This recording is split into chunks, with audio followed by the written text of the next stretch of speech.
Assalamualaikum warahmatullahi. Selamat malam. Apa khabar para penonton dari Malaysia, para penonton dari Brunei Darussalam, ya. Dan terima kasih banyak-banyak kerana sudi berteman dengan saya pada malam ini, ya. Dan tahniah kepada anda yang dapat menonton lewat sikit malam ni, ya. Lewat sikit sebab ada overrun program tadi.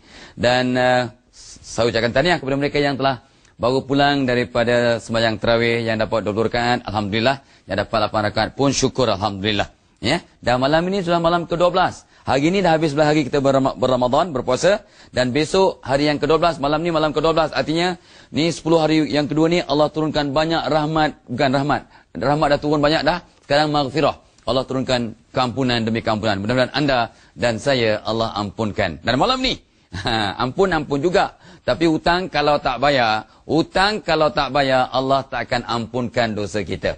Ya, dan ikut kajian, orang yang hutang sengaja tak nak bayar, hidupnya sempit sepanjang hayat. Dengar tu? Yang malam ni kita bincang tentang hutang. Apakah paradigma songsang tentang hutang? Ya? Kenapa ataupun punca-punca orang berhutang? Dan yang paling penting, bagaimana nak menangani hutang yang banyak? Dan saya sedia merespon dan berinteraksi dengan anda melalui telefon ataupun SMS. Ya, dan nomor untuk dihubungi seperti biasa 03 9543 9119 ataupun hantar SMS melalui type BD jarak, lepas tu apakah isu atau soalan, hantar ke 32999. Sebelum kita panjang lebar kita bincang, mari kita tengok BT dulu. Tengok apa yang telah disediakan oleh penerbit dan kita cuba renungkan isu hutang yang cuba dibincangkan. Begini kau tipu aku ya? Kau tak mati kau bilang mati ya? Bukan tipu Pak.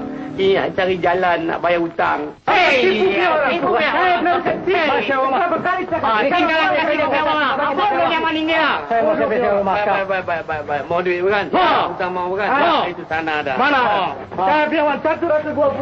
Bodohnya meninggal. Kita orang biar ketipu. Lain kali saya hantar. Maaf Zoro. Apa awak nak? Nak pinjam RM10 ya, RM10.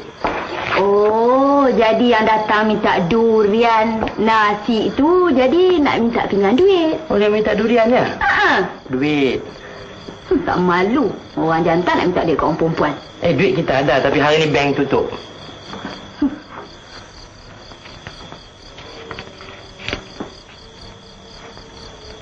Bila nak bayar? Besok kita bayar. Besok mesti untung. Betul? Ya, betul. Baik. Terima kasih ya. Tengok tu, buat malu company lah. Malu saya sebagai lelaki lah. Ya, hutang orang perempuan. Tengok, daripada 2 episod ya, yang kita tonton tadi. Yang pertama tengok, sebab hutang kita mudah berbohong. Ya, saya sebut tadi kan, orang yang kalau berhutang dengan niat untuk tak nak bayar, dia sengsara seumur hidup. Dia kejar ke mana. Dan kalau anda berhutang dengan alung, ada harapan kena pukul. Ada harapan dikacau, digugat. Baik-baik, ya, baik-baik. Itu implikasi yang kita dapat lihat sekarang ni. Walaupun yang ditontonkan tadi tak sebegitu. Yang keduanya tadi tu, ya, apa rumusan kita dapat tangkap tadi ialah, orang perempuan please ya, orang perempuan. Kalaulah laki-laki, boyfriend ya, boyfriend ni bukan suami, boyfriend asyik pinjam duit awak, ya, kaji balik. Orang laki-laki yang suka pinjam duit orang perempuan, ni boyfriend ni dengan girlfriend ni, dia tak ada maruah. Dan biasanya, maaf ya, biasanya orang laki-laki macam ni tak boleh pakai, tak boleh percaya. So please, ini ikut pengalaman saya, ikut kajian saya, ikut realiti yang saya tonton, yang saya lihat, yang saya kaji. Ya, so jangan percaya pada lelaki yang selalu pinjam duit. Kecuali pinjam duit itu darurat, mak dia sakit tenat sah ke hospital dan sebagainya, itu cerita lain. Ya, cerita lain. Tapi ini biasa sikit-sikit utang, maka jangan percaya dengan laki-laki macam ini.